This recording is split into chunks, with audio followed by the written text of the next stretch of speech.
नमस्कार, मैं शिवानी रतूड़ी आर्यव्रत टाइम्स में आपका स्वागत करती हूँ।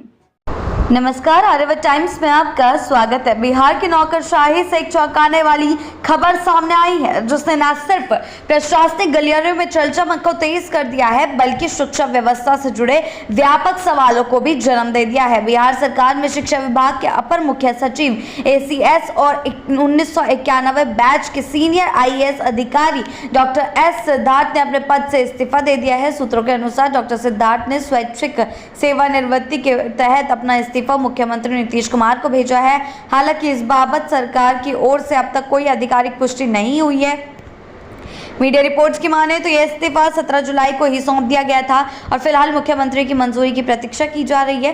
डॉक्टर एस सिद्धार्थ इस वर्ष नवंबर में अपने निर्धारित सेवानिवृत्ति की दहलीज पर थे, लेकिन उससे पूर्व ही उन्होंने खुद को प्रशासनिक सेवा से अलग करने का फैसला लेकर सबको चौंका दिया है। यह घटनाक्रम ऐसे समय में सामने आया है जब शिक्षा व्यवस्था में सुधार के लिए लगातार प्रयास किए जा रहे हैं और सरकारी स्कूलों में पारदर्शिता व अनुशासन की बहाली को लेकर कई सख्त निर्णय हाल ही में लिए गए हैं।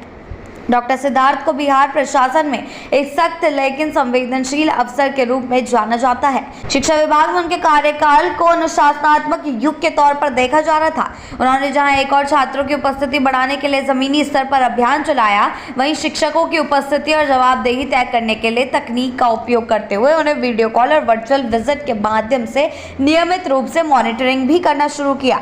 सिद्धार्थ का यह स्टाइल आमतौर पर शासकीय व्यवस्था में अपवाद माना जाता रहा है, जिसमें एक वरिष्ठ अधिकारी खुद बच्चों से बात करता था, शिक्षकों से सीधे संवाद करता था और जरूरत पड़ने पर सख्त कार्रवाई से भी परहेज नहीं करता था। उनकी उपस्थिति सरकारी स्कूलों में एक नई ऊर्जा का संचार करती है, जिसे अब उनके इस्तीफे के बाद एक बड़ा झटका माना जा रहा है।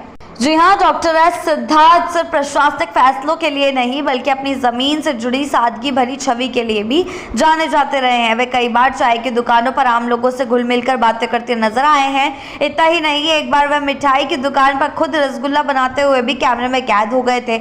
उनके इस्तीफे की खबर ने प्रशासनिक हलकों में न सिर्फ एक खालीपन का एहसास कराया है, बल्कि यह सवाल भी उठाया है कि क्या मौजूदा तंत्र में इस तरह के अफसरों के लिए काम करना कठिन होता जा रहा है। क्या निजी कारणों का हवाला देने वाला VRS के पीछे कोई अनकहा दबाव भी छिपा है। कई मामले में इस मामले में कई सवालात जो है सामने आ रहे हैं। गौरतलब है कि डॉक्टर सिद्धार्थ से पहले हाल में ही एक और वरिष्ठ IAS अफसर दिनेश कुमार राय ने भी सेवा से VRS लिया था। यह ट्रेंड प्रशासनिक सेवा के भीतर किसी अंतर्निहित असंतोष की ओर इशारा करता है या यह केवल सहयोग है, इस पर भी चर्चाएं जो है तेज हो चुकी है।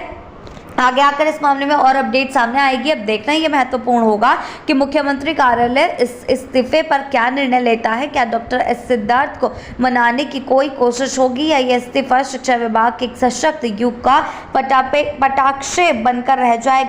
ऐसी ही अपडेट्स के लिए जुड़े रहें आर्यव्रत टाइम्स के साथ ही चैनल को सब्सक्राइब करना ना भूलें और हमारी फेसबुक और वेबसाइट के साथ भी जरूर जुड़ें।